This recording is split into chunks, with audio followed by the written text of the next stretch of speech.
Hi, this is Darla. Welcome to today's episode of Shift the Field TV. I am here in northern Minnesota on this beautiful lake that I spent my summers near and on. And today's topic is back to basics to build your business. And I'm kind of laughing because it's so noisy here and I'm having all kinds of headset issues, but this is where we're at. My reason for bringing this topic is we recently hosted our event, Shift the Field Live, and I've been spending the last week and a half traveling and percolating on the experience. And what's present for me is we gathered this group of transformational beings, and it was so potent and really, really powerful. And I know I've shifted and up leveled as a result of the experience. And I've been thinking about what people really need, what transformational leaders like us really need right now. And my feeling is we need to go back to basics. As I was feeling into this message for you, I pulled a card, and the card said, Mother Yourself. And it was all about this idea that in order for us to be able to hold a space for other humans, we have to mother ourselves first. We have to love ourselves. And the more we increase our ability to love and nurture and nourish ourselves and lean into Source and Mother Earth to nurture and nourish us, the more our capacity will expand to hold space for other people. In the event, one of the biggest questions we got is, how do I talk about my magic? How do I put it out there in my marketing? How do I message in a way that people understand this amazing work I do? And it's a valid question, and so many people get hung up on this question. And I want to say we need to go back to basics, and we need to be able to love ourselves and hold space for ourselves and expand that capacity so that we can expand our capacity to be magical with other people. Because it's actually asking the wrong question to say, how do I go out there and let everybody see how magical I am?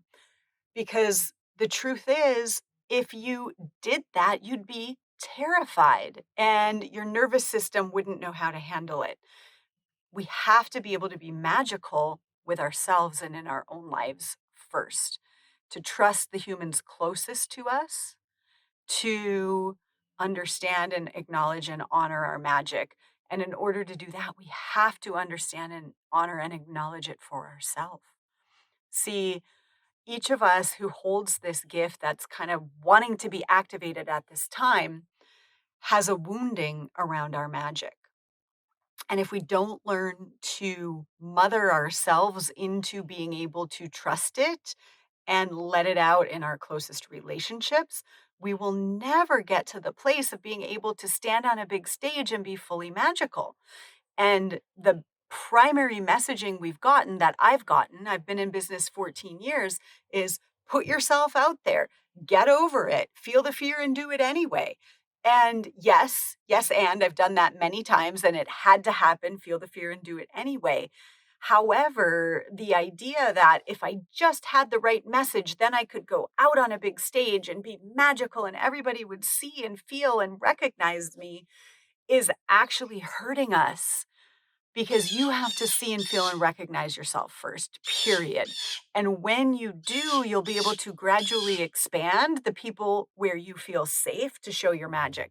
I've been teaching people how to host profitable retreats for a decade. And this is one of the reasons people are drawn to retreats, is because it's the next level of space to practice and expand your magic in a group of people who have come for your magic. So when you're so worried about what to put on your website to sound magical and attract all the people, it's not the right question. How do you be magical for yourself first? How do you have humans in your life, in your inner circle, that see and recognize and trust your magic? And from there, how do you continue to develop your messaging with a bigger group until you're ready to be magical on a big stage or in your website? As with many things, we often set ourselves up to have the exact barrier that keeps us from moving forward.